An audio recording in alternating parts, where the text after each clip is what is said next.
This is the 6th video lesson for the unit atomic theory. Today, we're going to talk about the model of the atom and how it developed over time. So let's go to page 19 in the class packet.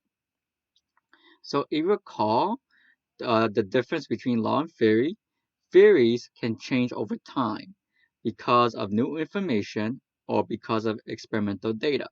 So we're going to discuss how the model of the atom or atomic theory have changed over time across different scientists, across different models. Okay, so motivation with a partner or by yourself, order the models from the earliest to the latest. So take a moment to order these from the first to the current. Pause the video and resume once you have the answer. Learning target. At the end of the lesson, I'll be able to explain how the model of the atom has changed over time and compare it with other models. So for announcements, there'll be a junior part of homework. There'll be a second quiz of the unit, which is be a junior part. So this is a very good website that has a brief history about the timeline of the atomic theory. Let's go over the motivation. So this table is basically the summary of what you need to know for the Regents exam. So here are the answers. So C, D, B, A, E. And here are the conclusions of each of the scientists. For John Dalton, atoms are round spheres. For J. Thomson, he discovered electrons, and electrons are in positively charged space.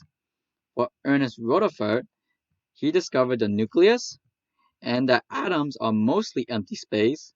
For Niels Bohr, electrons are in orbitals moving in fixed paths around the nucleus. And last but not least, Erwin Schrödinger, electrons are not orbiting in a fixed path, but in electron cloud region. So I'm going to go over in details of each of the conclusions, right? But this is just a summary of what you need to know for the Regents exam. So let's start at the beginning with the Greek philosopher Democritus. So he had an idea.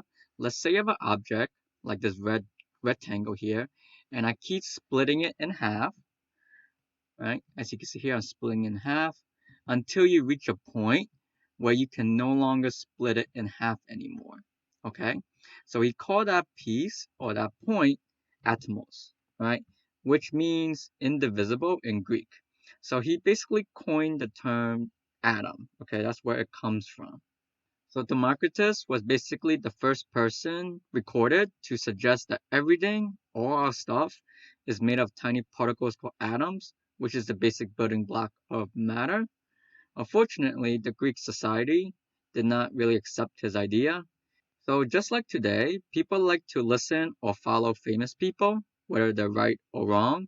So during Democritus' time, there was someone more famous than him, which was Aristotle, who believed that everything was made of earth, fire, air, and water. So his theory or idea can be broken down to 5 parts. All matter consists of invisible particles called atoms. Atoms are indestructible. Atoms are solid but invisible. Atoms are homogeneous. Atoms differ in size, shape, mass, position, and arrangement. Check on understanding number 1. From what you know about the atom, what aspects of its theory is incorrect or needs amending? Circle them. So for the first one, all matter consists of invisible particles called atoms.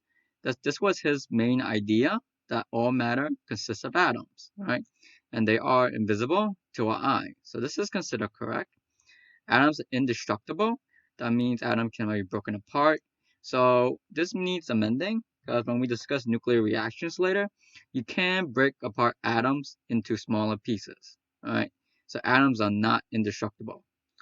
Number 3, atoms are solid but invisible. So you should know that atoms are mostly empty space with a dense nucleus in the center. So number 3 needs amending. Number 4, atoms are homogeneous. So atoms are not uniform throughout because it's mostly empty space with a dense center, right? With electrons in the empty space. So it's not like a ball, right? Or a golf ball. So choice 4 needs amending. Atoms differ in size, shape, mass, position, and arrangement. So what does this mean? So Democritus' idea was some atoms were shaped as a circle or a sphere, while others were shaped as a cube, for example, while others had spikes, right? So, for example, iron, for them to be hold together hard. So he can imagine water as is an atom, right? That was slippery, okay, for example. So this obviously is incorrect because it does not differentiate between atoms and molecules, okay? So it took over 1,000 years for the next theory of atoms to come to be. So this is John Dalton. He was a British school teacher and a scientist that published his theory about atoms based off experiments and law of chemical combinations. So this was his theory, these 5 points summarized here. So all matter consists of indivisible particles called atoms. Atoms of the same element are exactly alike, and atoms of different elements are different. Atoms of mass cannot be created or destroyed. Atoms of different elements may combine with each other in a fixed and simple whole number ratio to form a compound. A chemical reaction is a rearrangement of the atoms. Here are some pictures from his research. So if you notice, this looks very similar to the particle diagrams you drew in Unit 1, right? So notice he designates each element with a different type of circle or pattern, right? So his model is basically a hard sphere. Check of understanding number 2. We're basically going to do the same thing of what we did with Democritus. We're going to circle parts of Dalton's theory that may need amending based on what you know today. Let's start with the first one. All matter consists of indivisible particles called atoms. So you should know that atoms can be divided further into protons, neutrons, and electrons. So one needs amending. Atoms of the same element are exactly alike. Atoms of the different elements are different. So this one needs amending as well. So atoms of the same element can have different isotopes, right? So different number of neutrons or mass number. As a result, some of the isotopes can be radioactive, while some may not be. So 2 will need amending as well. Atoms and mass cannot be created or destroyed. So technically, this is part of the law of conservation of mass, but this also might need some amending because mass can be converted to energy. So we're going to discuss that further in nuclear chemistry. Atoms of different elements may combine with each other in a fixed, simple whole number ratio to form a compound. So this is basically the definition of a compound. That's good.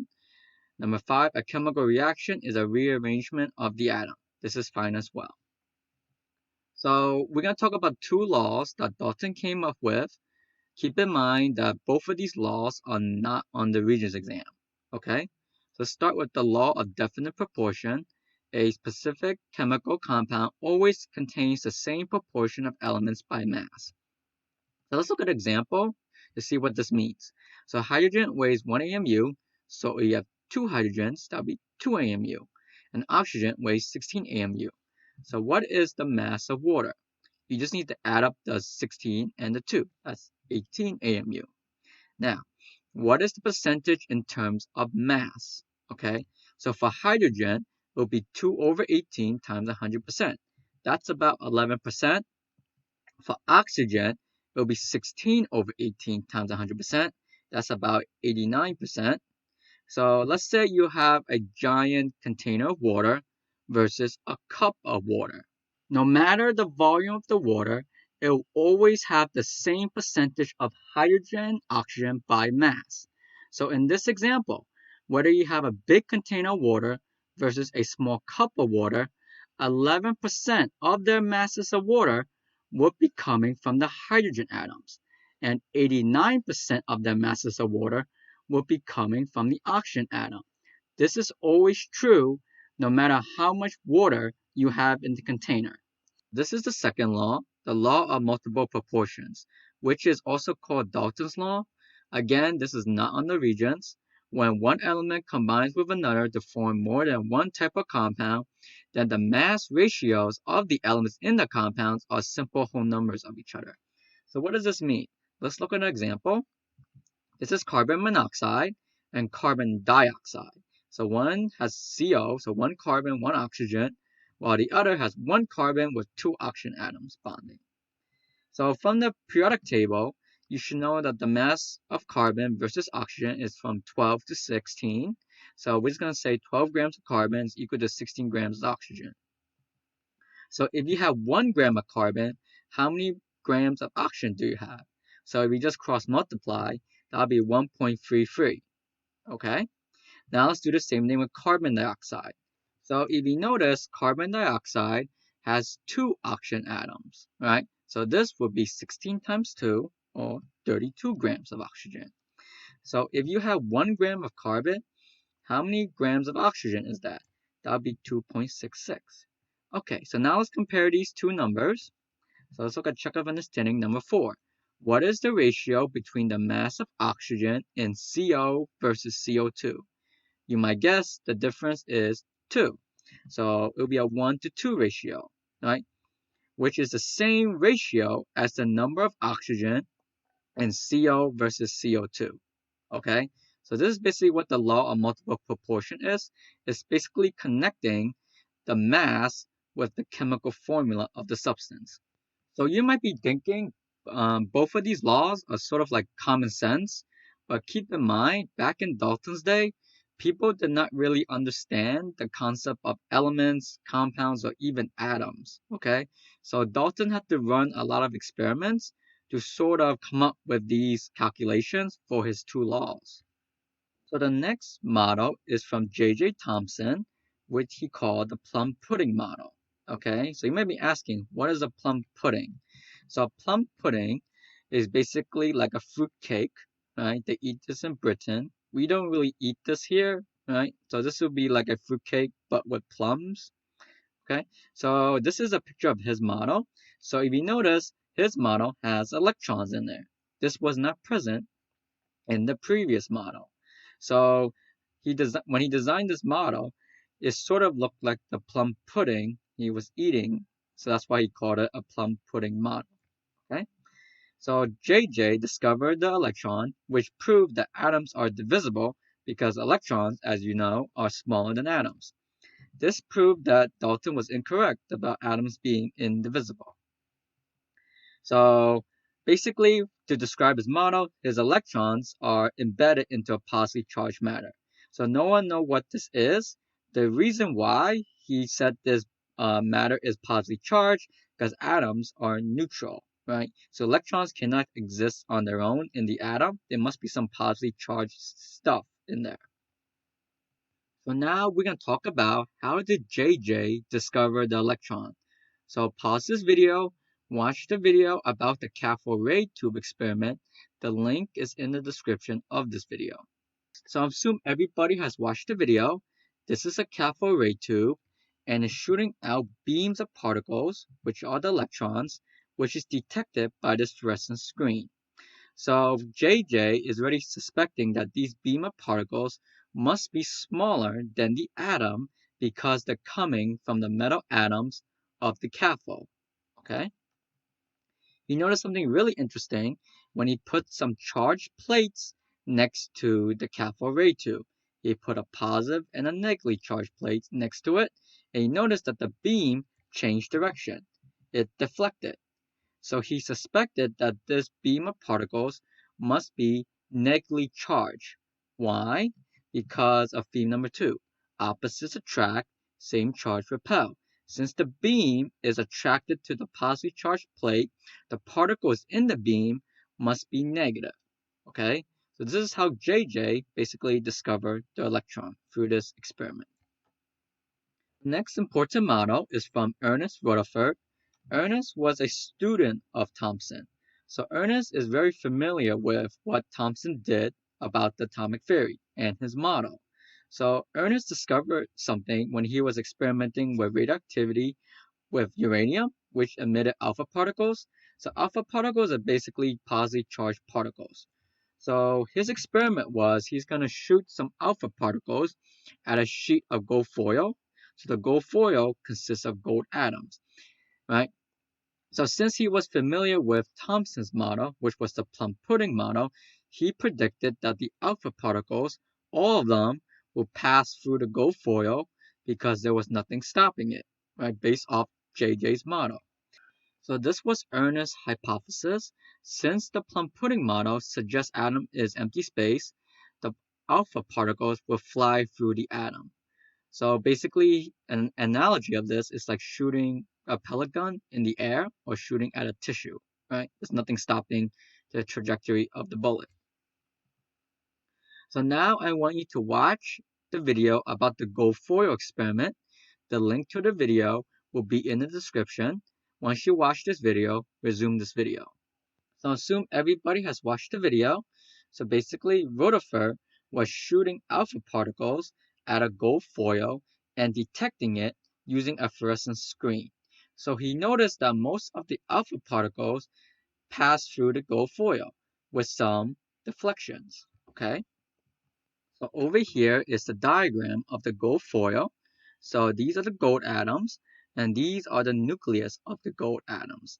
So notice from this diagram, most of the alpha particles has passed through the gold foil. However, some of them have deflected when they hit the nucleus of the gold atom. So what are alpha particles? So if you look at table O, it actually tells you. So this is helium, right? So you see He here, that's a symbol of helium. So alpha particles are basically a helium nucleus, and a nucleus has a positive charge. We will discuss further what are alpha particles in nuclear chemistry, okay? So for now, just know that alpha particles are positively charged particles. So this is a summary slide of the Guilfoyle experiment. Keep in mind, on the regions, they like asking about the Guilfoyle experiment. So here's a GIF of basically the Guilfoyle experiment. So here is the prediction that Rutherford made. He hypothesized that the alpha particles would just pass straight through the foil. As you can see here, all of them pass through. But what actually happened was most particles passed through the foil, while some deflected, which indicated there is mass. So as you can see here, some of it deflected, but most did pass through. So what's the conclusion here? There's three of them. Atom is mostly empty space because most of the particles pass through. There's a hard dense center because some of the particles deflected. Okay, this dense center is called the nucleus and is positive, right?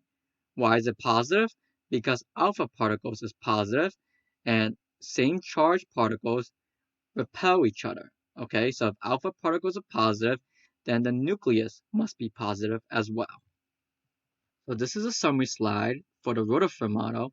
It's sometimes called a planetary model. If you look at these models, they sort of look like planets orbiting around the sun. Here are three key points. Rutherford discovered the nucleus and the proton. I'll discuss how he discovered the proton in later slides. Atom is mostly empty space with a relatively small positively charged center, which is the nucleus. So mass is concentrated at the nucleus. So he got this information from the Guilfoyle experiment. And electrons are around the nucleus. Learning check number 1. The Guilfoyle experiment led to the conclusion that each atom in the foil was composed mostly of empty space because most alpha particles directed at the foil did what? So pause the video and resume once you have the answer. Okay, so this is based off the Guilfoyle experiment, and most of the particles passed through the foil. Only some was deflected. Learning check number 2. Experiments performed to review the structure of atoms led scientists to conclude that an atom's what? Try this yourself, pause the video, and resume once you have the answer. Okay, so let's go over each choice. Positive charge is evenly distributed throughout its volume. That's wrong because that's concentrated at the nucleus. Number 2. Negative charge is mainly concentrated in the nucleus. This is wrong because it's only positive charge, not negative. Mass is evenly distributed throughout its volume. That's wrong as well. Mass is concentrated at the nucleus. The electrons don't weigh much. Number 4. The volume is mainly unoccupied. This is correct. That comes from Rutherford. Atom is mostly empty space. Okay, so there's something that's wrong with the Rutherford model, right? So this is known as the electron death spiral. So as you know, opposites attract. So what is to stop the electron from being attracted to the nucleus, right? So the electron's going to eventually hit the nucleus based off this attraction. Okay? So basically, people theorize that if this was to occur, it will give off, rainbow of colors of light. However, there is no experiment to verify this rainbow. So that means obviously this is not happening. Okay? So the question is, what is preventing the electron from doing this? So before we do that, let's go over some side stories about how Rutherford discovered the proton. So here, Rutherford was shooting alpha particles not at gold foil, but at nitrogen gas. So he noticed particles were coming out of that nitrogen nucleus. So this particle had the same mass as a hydrogen nucleus. So he called it a proton. So for the discovery of the neutron, Rutherford predicted its existence, right? Since there was some mass that was unaccounted for in the atom. So since atoms are neutral, protons must equal electrons, right? So if you add up the mass of protons and electrons, it still did not equal the mass of the atom. So there must be some other particles that are present in the atom but did not contribute to the charge, okay? So it was Rutherford's student, James Chadwick, that discovered the neutron in his experiment. So just like Rutherford, he was shooting alpha particles at an element. This one was beryllium, okay? So he noticed that this particle that came out of beryllium did not have a charge. Okay, so now we discuss how the protons, neutrons, and electrons came to be in the atomic model. Now we're going to discuss the next major model, which is from Niels Bohr. Okay, so notice in his model, he added the rings or the orbitals. Okay, so electrons can orbit only at certain allowed distance from the nucleus, which he called orbitals. So this was to address the electron death spiral, right? So basically, electrons cannot fall into the nucleus because they are at certain distances from it, okay? So his theory says that when an electron is at certain orbits around the nucleus, it doesn't lose energy, okay? Basically, that's the ground state of the atom. So each orbital has a specific energy. So how did he know this? Okay, so basically he measured the energy released from an excited atom. Okay, so Bohr noticed that it was only certain amount of energy that could be released, which is called the quanta. Alright, so quantum is a certain amount of energy. Quanta is the plural of quantum. Okay, so basically Bohr was running experiments with ground state and excited state, and he was measuring the energy that was released from the excited state. Okay, so this is basically what we learned before about the ground state and excited state. So let's just review quickly. So electrons in the atom absorbs energy, then the electron jumps from a low energy level to a higher energy level. So you can see here, it absorbed. Electron in the atom releases energy, then an electron drops from a high energy level to a lower energy level. So this is what's happening, okay? Electrons can never jump to a shell that is lower than their ground state. So as I stated before, ground state is the lowest possible energy of the atom. So think of a ladder, okay? So to go up a ladder, it takes energy to do it. And if you go down the ladder, energy is lost. So here's a couple of GIFs to help you visualize what we just discussed. So Bohr's atomic theory also included a math equation to sort of predict or calculate the energy released from the electrons, right, when it loses energy. So this is the equation. You do not need to notice for the regions. Unfortunately for Bohr, this only worked for hydrogen atom or with any atoms with 1 electrons, right? So basically with an addition of another electron, it made it more complicated to calculate the energies. So we are going to discuss in the next couple of slides why this was the case. Learning trick number 3. When electrons in the atom in the excited state falls to a lower energy level, energy is what? So take a moment to do this, pause the video, and resume once you have the answers. Okay, so the answer is 2, release, because it went lower. So it must have released energy. So Bohr's model is useful in understanding properties of elements and their chemical interactions. So we will be using Bohr's model when we are in the bonding unit, but the problem with Bohr is that it does not explain certain behaviors of electrons or even electron locations. So if we just look at Bohr's model, it sort of suggests that the electrons behave like the planets around the sun. But scientists soon discover it does not act like that, right? That electrons behave more like waves of energy, okay? So there must be changes to Bohr's model.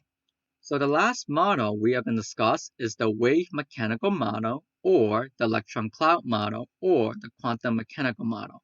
So these three terms are referring to the same model, okay? I believe the Regents like using the wave mechanical model name the most. So Erwin Schrödinger was the one who came up with this model. So he thought the problem with Bohr's model was that he was restricting the electrons to specific orbits or locations. He thought that the electrons might behave more like light, which has properties of both particles and waves. So he suggested or speculated that electrons might be traveling as waves. So why is this important? So let's first discuss the difference between a particle and a wave. So here is an example of a particle. Here's a marble. Here's an example of a wave. So pause the video and think about the differences between a particle and a wave. Okay, so let's start with particle. So a particle occupies a well-defined position in space. Right? Look at these marbles. Each marble is taking up a spot on the floor. Energy is with the particle when it moves. So observe this marble over here. Now, let's look at wave now. Is the wave the same as the particle? No. If you look at the ripples in the pond, it spreads out in space, right? So energy is distributed within that space. So let's look at another property of particles. So when a particular space is occupied by one particle, the same space cannot be occupied simultaneously by another particle. For example, you look at these marbles, if this big marble is taking up that spot on the floor, these other marbles cannot take that same space. They cannot share it, okay? But for waves, they can share it. Two or more waves can coexist in the same region of space and hence interfere. So here's a GIF of what's going on. So notice that these two waves can coexist, right? They can share the same region of space. Particles cannot do that. So let's discuss one more property of particles and waves. When a number of particles are present in a given region of space, their total value is equal to their sum. So let's look at these marbles over here. How many marbles are on this floor? 5.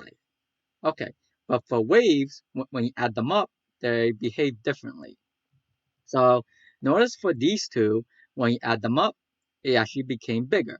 But when you add these two up, it actually became smaller, okay, when they combine. So when you combine waves, or when you add them up, it can be larger or smaller, depending on the result. Okay, so when Schrödinger was suggesting that electrons behave like waves or have properties of waves, that's actually a big deal. The main question is, where is the electron in the wave? The answer is, we don't really know. Okay, so now I want you to watch a video about the Heisenberg uncertainty principle. It's a TED video which I linked in the description of this video. Once you watch it, resume this video. Okay, so this principle states that it's impossible to determine the position and the speed of the electron at the same time.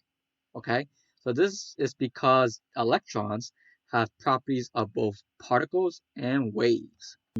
So here's an analogy to help you visualize the uncertainty principle.